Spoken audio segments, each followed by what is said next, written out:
हरे कृष्णा। चैत्र मास के शुक्ल पक्ष की एकादशी का नाम कामदा एकादशी है और इस दिन व्रत रखकर भक्त अगले दिन द्वादशी तिथि को शुभ मुहूर्त में व्रत का पारणा करते हैं, यानी कि व्रत खोलते हैं। तभी रखे गए व्रत का पूर्ण फल प्राप्त होता है। लेकिन अगर अशुभ मुहूर्त में यह व्रत का पारण किया जाता है या व्रत खोला जाता है तो व्रत अधूरा रहता है। इसलिए व्रत पारण का सही तिथि शुभ मुहूर्त जानना आपके लिए बहुत आवश्यक है। चैत्र मास के शुक्ल पक्ष की द्वादशी को महान द्वादशी या मदन द्वादशी के नाम से भी जाना जाता है। इसलिए जो भक्त एकादशी का उपवास रखते हैं और जो लोग वैष्णव होते हैं वह एकादशी का व्रत रखने के साथ साथ अगले दिन यानी द्वादशी तिथि को मदन द्वादशी का व्रत भी रखते हैं और त्रयोदशी तिथि के प्रथम पहर में अपने व्रत का पारणा करते हैं। यदि आपकी श्रद्धा हो तो आप भी कामदा एकादशी के दिन यानी मंगलवार और फिर अगले दिन बुधवार को भी दोनों दिन व्रत रखकर फिर गुरुवार के दिन सुबह जल्दी उठकर विधि विधान से पूजन करके व्रत का पारणा कर सकते हैं, क्योंकि ऐसा बहुत कम होता है कि एकादशी और द्वादशी तिथि दोनों ही दिन व्रत रखने का संयोग प्राप्त हो।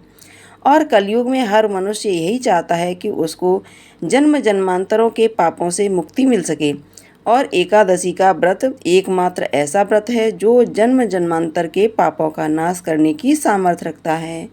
आज की इस वीडियो में आप सभी जानेंगे कामदा एकादशी व्रत के पारण मुहूर्त के बारे में और साथ ही साथ आप सुनेंगे मदन द्वादशी की कथा भी। तो जो लोग मदन द्वादशी का व्रत रखने में समर्थ नहीं हों, अगर इस दिन श्रद्धा के साथ कथा का श्रवण कर लेते हैं तो उन्हें भी व्रत रखने जैसा फल प्राप्त होता है। तो आप यदि चाहते हैं कि भगवान की कृपा आप पर सदैव बनी रहे और आपके पापों का नाश हो तो आपको भी ये कथा का श्रवण करना चाहिए।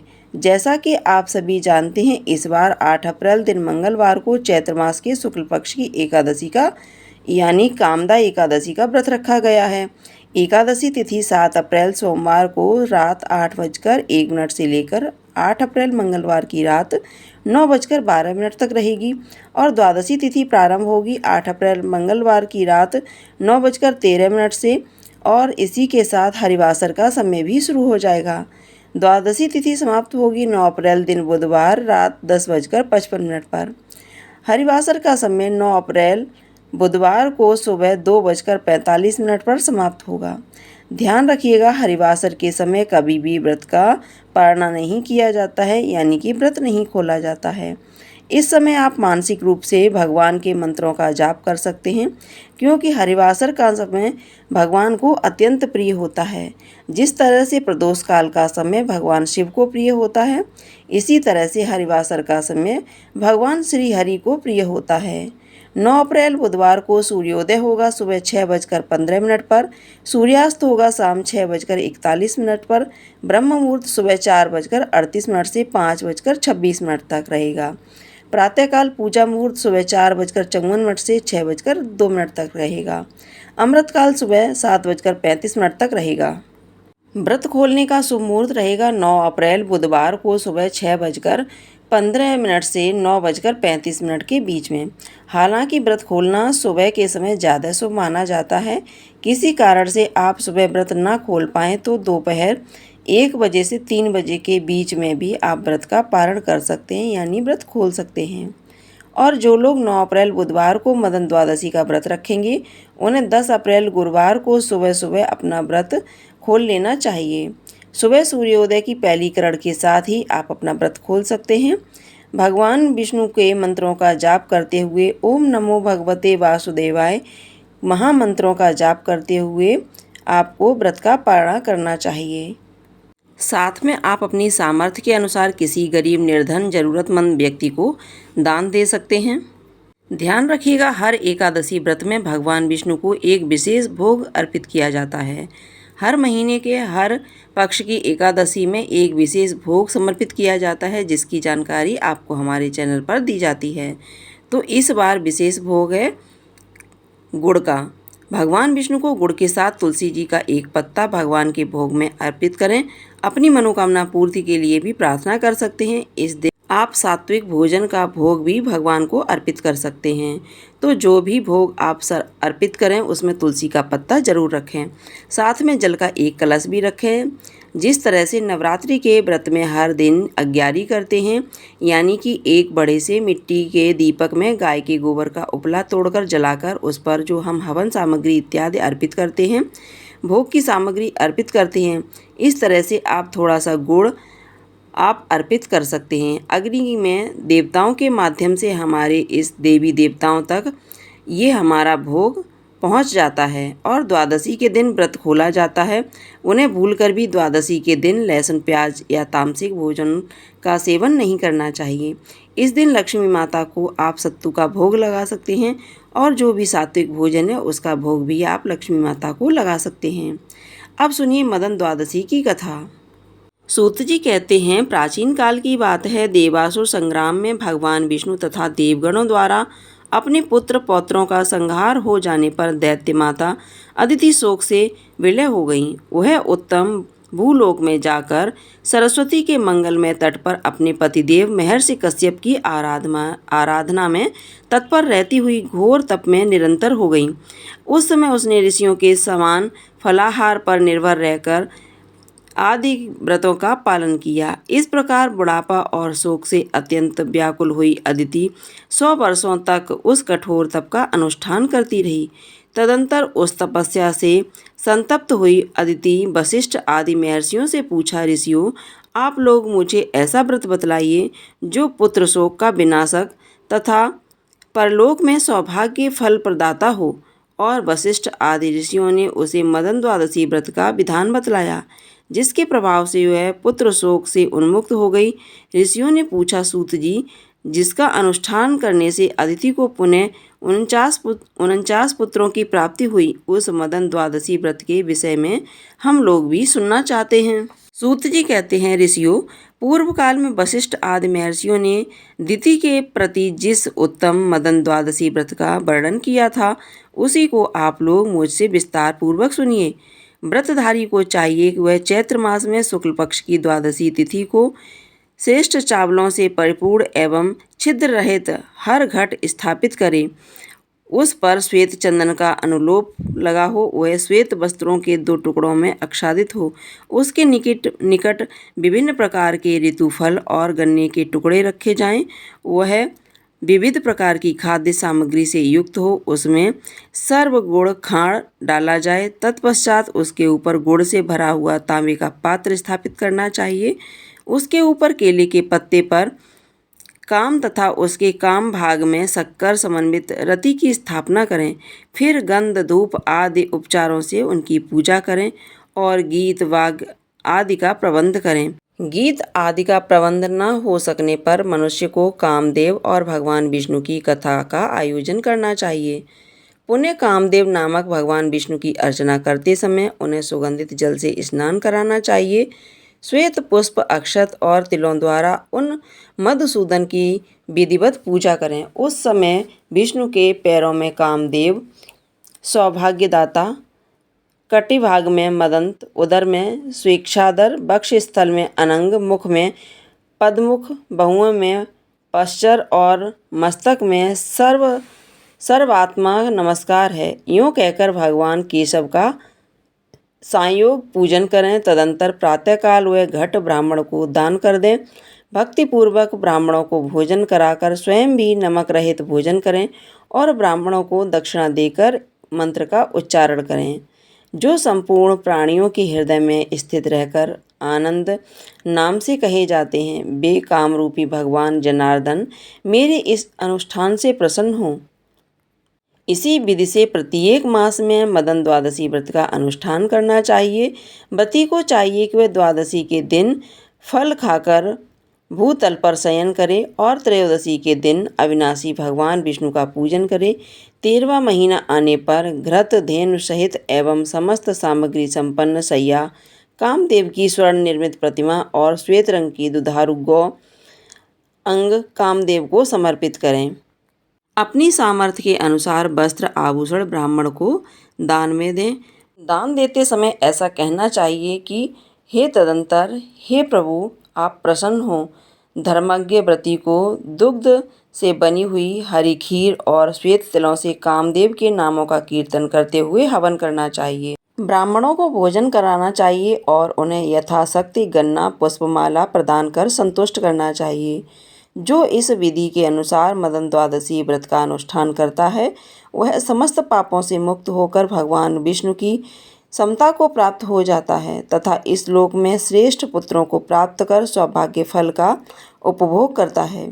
जो समर, आनंददाता, विष्णु और महेश्वर नाम से कहे गए हैं उन्हीं अनंगज भगवान विष्णु सुखार्थी को स्मरण करना चाहिए। यह सुनकर दिति ने सारा कार्य यथावत रूप से संपन्न किया। दिति के व्रत के अनुसार प्रभाव से प्रभावित होकर महर्षि कश्यप उनके निकट पधारे और परम प्रसन्नतापूर्वक उन्होंने उसे पुनः रूप यौवन से संपन्न नव युवती बना दिया तथा वर मांगने को कहा। तब वर मांगने के लिए उद्यत हुई दिति ने कहा, पतिदेव, मैं आपसे एक ऐसे पुत्र का वरदान चाहती हूँ जो इंद्र का वध करने में समर्थ, पराक्रमी, महान, आत्मबल से संपन्न और समस्त देवताओं का विनाशक हो। यह सुनकर महर्षि कश्यप उससे ऐसी बात कही, सुबे, मैं तुम्हें अत्यंत ऊर्जस्वी एवं इंद्र का वध करने वाला पुत्र प्रदान करूँगा, किंतु इस विषय में तुम यह काम करो कि ऋषियों से प्रार्थना करके उनके द्वारा आज ही पुत्रेष्ट यज्ञ का अनुष्ठान कराओ। सुव्रते यज्ञ की समाप्ति होने पर इंद्र रूपी शत्रु के विनाशक पुत्र का गर्भधान करूँगा। तत्पश्चात ऋषि अंतर्ध्यान हुए, निचली यज्ञ का अनुष्ठान किया। उस समय उन्होंने इंद्र शत्रु उत्पन्न हो इस मंत्र से विस्तार पूर्वक अग्नि में आहुति दी। वे यह जानकर प्रसन्न हुए कि दैत्यों और दानवों के इस यज्ञ फल से विमुख होना पड़ा। कश्यप ने उदिति उदर में गर्भधान किया और पुनः उससे कहा, 100 वर्ष तक तुम्हें इसी तपोवन में रहना है और इस गर्भ की रक्षा के लिए प्रयत्न करना है। गर्भिणी स्त्री को संध्या काल में भोजन नहीं करना चाहिए, ना तो उसे कभी वृक्ष के मूल पर बैठना चाहिए, न उसके निकट ही जाना चाहिए। वह घर की सामग्री मूल, ओखली आदि पर न रखें, जल में घुसकर स्नान न करें, सुनसान घर में न जाएं, बिंब बट पर न बैठें, मन को उद्यत न करें, नख से, लुआठी से अथवा राख से पृथ्वी पर रेखा न खींचें, सदा नींद में आलसमयी हुई न रहें, कठिन परिश्रम का काम न करें, भूसी, लुआठी, भस्म, हड्डी और खोपड़ी पर न बैठें, लोगों के साथ वाद विवाद न करें और शरीर को तोड़े मरोड़े नहीं। वह बाल खोलकर न बैठें, कभी अपवित्र न रहें, उत्तर दिशा में सिराना करके एवं कहीं भी नीचे सिर करके ना सोएं, न नंगी होकर न उद्यत होकर चित्त करें एवं न भीगे चरणों से ही कभी शयन करें। अंग मूल सूचक वाणी न बोलें, अधिक जोर से हंसें नहीं, नित्य मांगलिक कार्यों में तत्पर रहकर गुरुजनों की सेवा करें और संपूर्ण औषधियों से युक्त गुनगुने गर्म जल से स्नान करें। वह अपनी रक्षा का ध्यान रखें, स्वच्छ वेशभूषा युक्त रहें, वास्तु पूजन में तदंतर रहें, प्रसन्नमुखी होकर सदा पति के हित में संलग्न रहें, तृतीया तिथि को दान करें, पर्व संबंधी व्रत एवं व्रत का पालन करें। जो गर्भिणी स्त्री विशेष रूप से इन नियमों का पालन करती है उसका उस गर्भ से जो पुत्र उत्पन्न होगा वह शीलवान एवं दीर्घायु होगा। इन नियमों का पालन न करने पर निसंदेह गर्भपात की आशंका बनी रहती है। प्रिय, इसलिए तुम इन नियमों का पालन करके इस गर्भ की रक्षा का प्रयत्न करो, तुम्हारा कल्याण हो। अब मैं जा रहा हूँ। दिति के द्वारा पति की आज्ञा स्वीकार कर लेने पर महर्षि कश्यप वहीं जीवों के देखते देखते अंतर्ध्यान हो गए। तब दिति महर्षि कश्यप द्वारा बताए गए नियमों का पालन करती हुई समय व्यतीत करने लगी। इस कार्यकाल की सूचना पाने पर इंद्र भयभीत हो उठे और तुरंत देवलोक को छोड़कर दिति के निकट आ पहुँचे। वे दिति की सेवा करने की इच्छा से उनके समीप ही रहने लगे। इंद्र सदा दिति के छिद्र बेसण में ही रहने लगे। ऊपर से तो वे विनम्र, शांत और प्रसन्न मुख वाले दिखते थे, परंतु भीतर से दिति के कार्यों की कुछ परवाह न करके सदा ही अपने हित साधन में तद्चित रहते थे। इस प्रकार 100 वर्षों की समाप्ति में जब 3 दिन शेष रह गए तब दिति प्रसन्नतापूर्वक अपने को सफल मनोरथ मानने लगी। उस समय आश्चर्य से युक्त मन वाली दिति नींद के आलस्य से आक्रांत होकर पैरों को बिना धोए, बाल धोकर सिर नीचे किए कहीं दिन में ही सो गई। तब दिति की उस त्रुटि पाकर शची के प्राणपति देवराज इंद्र उसके उदर में प्रवेश कर गए और अपने वज्र से उस गर्भ के 7 टुकड़े कर दिए। उन तो टुकड़ों के सूर्य के समान तेजस्वी 7 शिशु उत्पन्न हो गए। वे रोने लगे। रोते हुए उन 7 शिशुओं को इंद्र ने मना किया। इंद्र ने पुनः उन्हें रोते हुए शिशुओं में प्रत्येक के 7-7 टुकड़े कर दिए। उस समय भी इंद्र उदिति के उदर में ही स्थित थे। इस प्रकार वे टुकड़े 49 शिशुओं के रूप में परिवर्तित होकर जोर जोर से रुदन करने लगे। इंद्र उन्हें बारंबार मना करते हुए कह रहे थे, मत रो, परंतु वे चुप ही नहीं हुए। इंद्र ने मन में विचार किया कि इसका क्या रहस्य है, किस धर्म के मातम्य से सभी मेरे वज्र काटे जाने पर भी पुनः जीवित हैं। तत्पश्चात ध्यान योग द्वारा इंद्र को ज्ञात हो गया कि यह मदन द्वादशी व्रत का फल है। अवश्य ही श्री कृष्ण के पूर्व पूजन से प्रभाव से इस समय यह घटना घटी है। जो वज्र द्वारा मारे जाने पर भी ये शिशु का विनाश प्राप्त नहीं हुआ। इसी कारण उदर में स्थित रहते हुए एक से अनेक 49 हो गए। इसलिए अवश्य ही ये अवध है और मेरी इच्छा है कि ये देवता हो जाएं। चूँकि गर्भ में स्थित रहकर रोते हुए इनको मैं मारुति, रो मत ऐसा कहकर इसलिए मरुति नाम से प्रसिद्ध होंगे और इन्हें भी यज्ञों में भाग मिलेगा। ऐसा कहकर इंद्र दिति के उदर से बाहर निकल आए और दिति को प्रसन्न करके उनसे क्षमा याचना करने लगे। देवी, अर्थशास्त्र आश्रय लेकर मैंने यह दुष्कर्म कर डाला, मुझे क्षमा करें। इस प्रकार देवराज मरुगण को देवताओं के समान बनाया और पुत्रों समेत दिति को विमान में बैठाकर वे अपने साथ साथ स्वर्गलोक को ले गए। विप्रवरों, इसी कारण मरुदंड यज्ञों में भाग पाने के अधिकारी हुए। उन्होंने असुरों के साथ एकता नहीं की, इसलिए देवताओं के प्रेम पात्र हो गए। जय श्री कृष्ण। राधे राधे।